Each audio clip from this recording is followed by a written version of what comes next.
Teenage Mutant Ninja Turtles 3 sucks shit. Not even regular shit. Putrid, barfed out, roadkill, diarrhea shit. Now you might be saying, well, that's your opinion. Well, yeah, it is. It's my opinion that it's a motherfucking fact that this pile of dog shit called Ninja Turtles 3 is the most god-awful disgrace in human existence. Now, I know you've seen a lot of bad movies.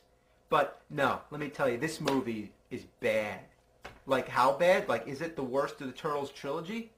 Oh, undeniably, but that's not the point. My point is that this is the worst fucking movie I've ever seen in my life. Now, I can tell you from the perspective of a 12-year-old and a 26-year-old that it needs to rot in hell, in Satan's asshole. Now, what I mean by that is I was 12 the first time I saw the movie in the theaters in 1993, and I was such a big Turtle fan, I just accepted it. I just held the truth inside, and, you know, it's just been tearing away at me all these years. And now, looking back at it, I just gotta come clean and honest, man. I just gotta let it all out. This movie is fucking terrible! To understand how it was such a big letdown, I need to put you into the time. Think back to the late 80s, and if you weren't there, then just try to imagine. Ninja Turtles were the fucking shit. And I mean they were awesome, and every kid I knew couldn't get enough of them, even though it was everywhere. There were video games, comics, action figures, and of course the cartoon series. In 1990, all this turtle craze would soar to a higher new level. This is when we were given the first big-screen, live-action Ninja Turtle movie. The taglines would say things like, "Lean green and on the screen," and "Hey dudes, this is no cartoon." I was 10, and I can't even describe in words how psyched I was. This was like the big kid version of Ninja Turtles. It was rated PG, it was dark, a little violent, the turtles talked like adults using words like damn. Don't just ninja kick the damn rabbit! Damn! Come back here! I'm not finished with you! Damn! The battle scenes got us all pumped up, and for guys in costumes, it was a pretty great display of physical talent and fight choreography, not to mention those awesome turtle moves. I think of this movie as the end of the 80s and the beginning of the 90s. I can't think of another film at the time that had such a big impact on the youth, and it just reeked of the culture. There was skateboarding, video games, bubblegum, and kids with cigars. Well, bottom line, it was the definitive Turtle movie. Never did I expect another. It ends with the classic confrontation of Splinter and Shredder, much like Obi-Wan and Darth Vader. And they find out who Shredder really is. Splinter flips him over the rail, where he falls to his doom. The Foot Clan falls. Everything's resolved at the end, all the loose ends tied. There's no way there'd be a sequel, right? Well, the next year, to my surprise, there was Ninja Turtles 2, The Secret of the Ooze. The jokes were cornier, the fighting scenes were stupider. In what seems like an attempt to tone down the violence, the Turtles, they use all kinds of silly objects as weapons. And besides, they never say damn anymore. But regardless, it had all us kids going crazy. It felt like it was a necessary sequel since it advanced the story further, and it pit the Turtles up against other mutants, made by the same ooze that mutated them. So, they met their match. In the first movie, they only fought humans, but during the cartoon, they were fighting all kinds of other mutant characters. So we thought that this was going to be the live-action version of Bebop and Rocksteady. But we got instead were two new characters named Tokka and Razar. Nevertheless, all my friends at school still called them Bebop and Rocksteady, even though it's kind of obvious that Bebop and Rocksteady were a rhinoceros and a warthog, while Tokka and Razar were a snapping turtle and a wolf. Well, that's true, but the real reason a lot of us called them Bebop and Rocksteady was because we were attached to the TV series and the line of action figures. So we wanted the movies to represent those characters. So now that a Ninja Turtles sequel existed, we knew at this point that there was going to be another. This wasn't just a one-movie deal, this was going to be a series, and we would get to see live-action incarnations of many of our favorite characters yet to come. Or maybe not. We had to wait another 2 years before another Ninja Turtle movie was finally announced. So we're thinking, well, because they're taking so much longer on this one, it's going to be incredible. I remember actually having dreams about going to see Turtles 3, and then waking up and being pissed off that it wasn't real. The wait was fucking killing me. There's already a third Ninja Turtles game on Nintendo, The Manhattan Project. Would that be the subtitle of the movie too? My friends and I all debated what it would be. Would it be Ninja Turtles 3, The Advent of Krang, Ninja Turtles 3, The Revenge of Shredder, Ninja Turtles 3, Enter Dimension X, Ninja Turtles 3, Here Comes the Technodrome?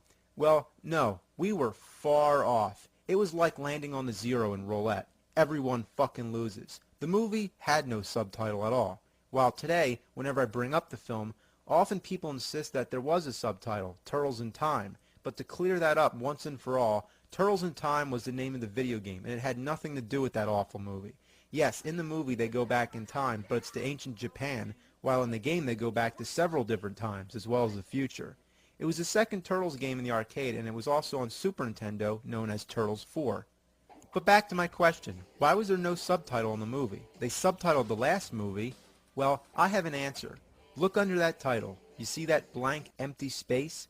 Let that be an indication of the blank, empty imagination employed within, and the void it left in our hearts. So who's the villain in this movie? Is it going to be Krang? Since even the first movie we've been hoping for him. Aside from Shredder, he's the main villain in the show.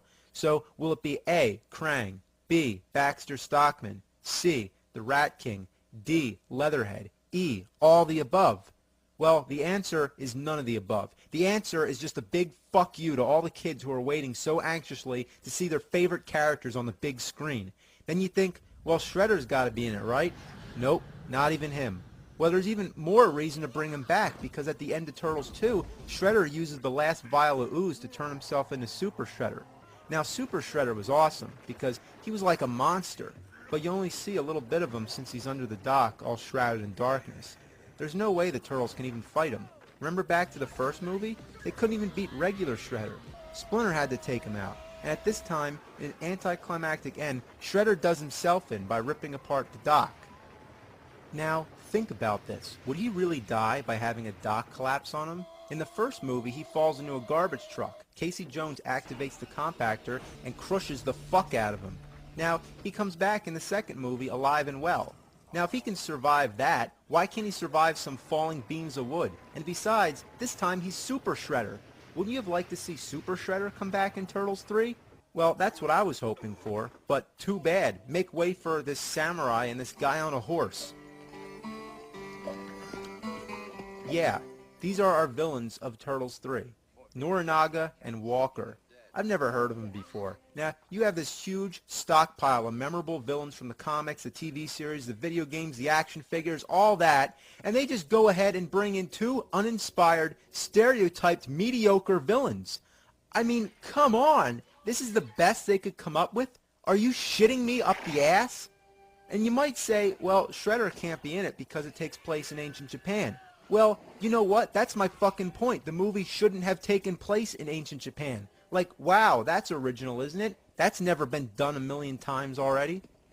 So now hopefully you can relate to how disappointing this was. But to really understand how inhumanely atrocious this shitload of fuck is, then we need to go over this movie and cover the basics. As usual, the best place to start is the beginning.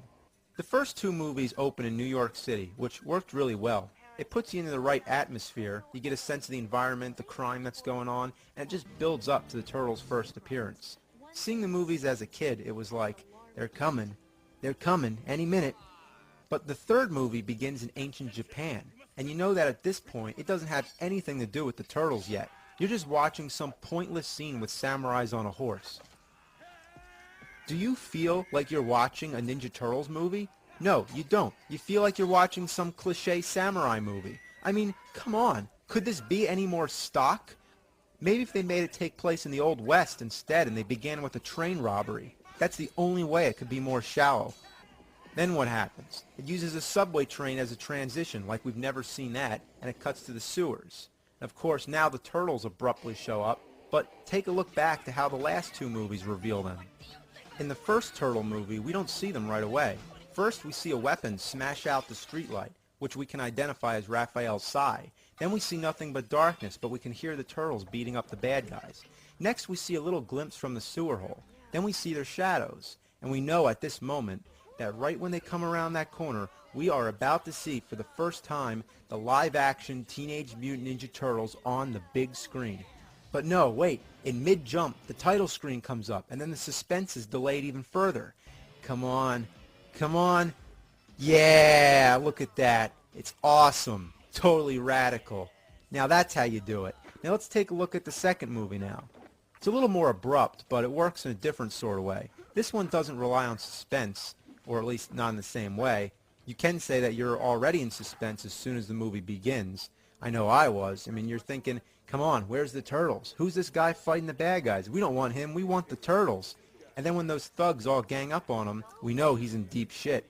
And what better time than now? There they are, in the background, out of focus. And then they jump into the air and freeze frame. At this moment, the theater just erupts into a high-pitched wail, kids screaming and applauding, just, going crazy. It was one of the most exciting moments I ever had in a cinema. Now just look at that. How's that for a title screen? Not only are all 4 turtles in the frame, every one of them's up in the air.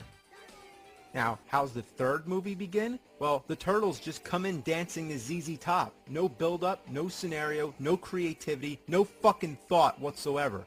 Now, just look at the turtles. They look like shit. Even the voice acting's horrible. The animatronics suck too. They talk like sock puppets. Watch Leonardo's mouth. Hey, what's that, April? Hey, what's that, April? Now look at Raph. But, things might get a little nuts. I might forget. Is this movie made for little kids? Well, I guess it is, so the joke's on me. The worst of all is Splinter. He looks like fucking roadkill. And I guess they never finished him because you only see his upper body. He's like a puppet that should be used on Sesame Street. Even worse is his voice. Have patience, my son. What an assload of fuck. Well, everything sucks. Hey, if you're watching this video in 2 parts, make sure that you watch the second part, because the worst is yet to come.